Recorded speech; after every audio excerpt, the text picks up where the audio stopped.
Bem-vindos! Hoje a gente vai fundo na letra D daquela sequência famosa do ATLS, o XABCDE, o D de disability ou incapacidade.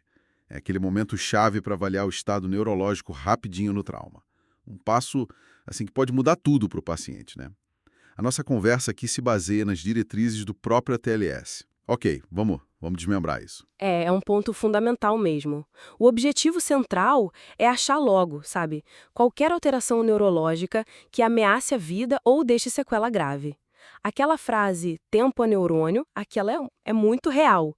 Uma lesão que não é vista logo pode piorar muito rápido, e de forma silenciosa. Por isso, a avaliação foca em basicamente 4 pontos. Escala de Coma de Glasgow, a famosa GCS, o exame das pupilas, procurar por sinais de lateralização, déficits focais e, claro, prevenir a lesão cerebral secundária. Certo. Então, a GCS, essa escala, é tipo a nossa régua inicial para medir a consciência. Como ela funciona assim, na prática para dar essa visão rápida? É uma ferramenta já padronizada, né? Ela avalia 3 tipos de resposta. Primeiro, a abertura dos olhos, que vai de 1 a 4. Depois, a resposta verbal, de 1 a 5. E, por último, a melhor resposta motora, que pontua de 1 a 6.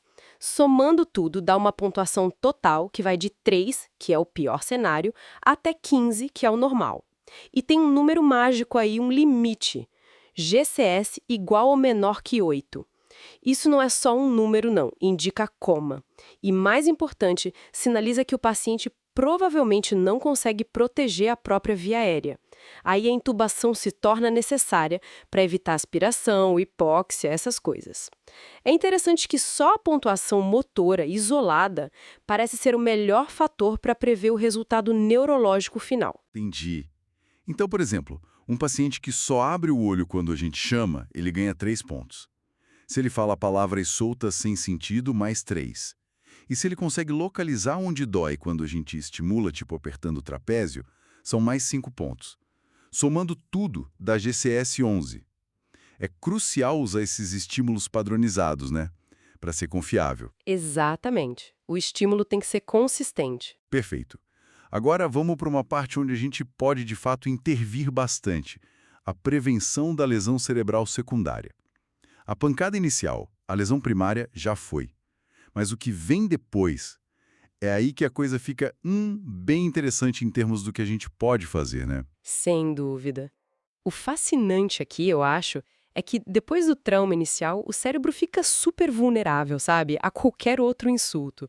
A nossa missão é proteger esse cérebro, evitar que o dano piore por causa de problemas que acontecem no corpo todo, problemas sistêmicos. E como a gente faz isso na prática? Quais são as medidas-chave? Bom, são algumas frentes. Primeiro, garantir oxigênio, manter a saturação, a SpO2, acima de 94%, tá? Segundo, evitar a hipotensão. A pressão baixa é péssima para o cérebro lesionado. A gente busca uma pressão sistólica capaz de pelo menos 110 mmHg em adultos jovens. É um alvo, assim, para equilibrar a perfusão sem piorar outros sangramentos, talvez. Terceiro, o equilíbrio do CO2, do dióxido de carbono.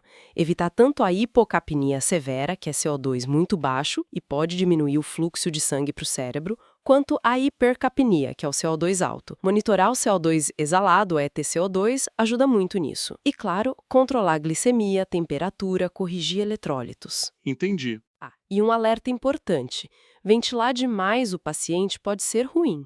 Se a gente causa uma hipocapnia muito acentuada com a ventilação, pode piorar a isquemia cerebral. Então, resumindo a neuroproteção inicial: oxigênio, pressão arterial e controle metabólico. São os pilares. Ok. Além da GCS e dessa proteção geral, que outros sinais neurológicos mais específicos a gente precisa ficar de olho? Pupilas, sinais de um lado só do corpo. Como isso entra? São peças super importantes. As pupilas a gente olha o tamanho, se estão iguais, né, simétricas, e como reagem à luz. Pupilas desiguais, a tal da anisocoria, ou que não reagem, e isso pode ser sinal de compressão de nervo craniano, muitas vezes por aumento da pressão dentro do crânio. Hum, E os sinais de lateralização, tipo uma fraqueza clara só de um lado do corpo, uma hemiparesia, também sugerem uma lesão mais localizada no cérebro. Se a gente junta tudo isso, Esses achados são tipo bandeiras vermelhas piscando, podem indicar algo crescendo lá dentro, um hematoma, por exemplo, e o risco de herniação cerebral tá logo ali. E isso é desastroso. Nossa. Qualquer piora neurológica, sabe? Uma queda na GCS, mesmo que pequena, começar a vomitar em jato, ter uma convulsão depois do trauma, ou a pupila mudar de repente. Tudo isso exige reavaliar agora e agir rápido. O quadro neurológico pode mudar, nossa, muito rápido. Faz todo sentido. E quando esses sinais aparecem, ou em outras situações de mais risco, aí a tomografia de crânio vira estrela, né? Quais são as indicações clássicas para pedir uma TC? Olha, as diretrizes são bem claras quanto a isso. GCS menor que 13 em qualquer momento da avaliação, perda de consciência associada a uma amnésia importante, tipo mais de 30 minutos sem lembrar, vômitos repetidos, convulsão depois do trauma, algum sinal de fratura de crânio, seja uma fratura exposta ou aqueles sinais de fratura de base, sabe? Olho de guaxinim, sinal de Beto, ou até mesmo um mecanismo de trauma bem violento de alta energia se o paciente tiver alguma alteração de consciência junto. Tudo isso pede uma TC. E se não tiver TC no hospital, o que fazer? Aí não tem conversa. É transferência imediata, urgente, para um centro que tenha neurocirurgia, que tenha TC. Não dá para esperar. Cada minuto conta. No trauma neurológico, realmente tempo é cérebro. Não é clichê. Perfeito.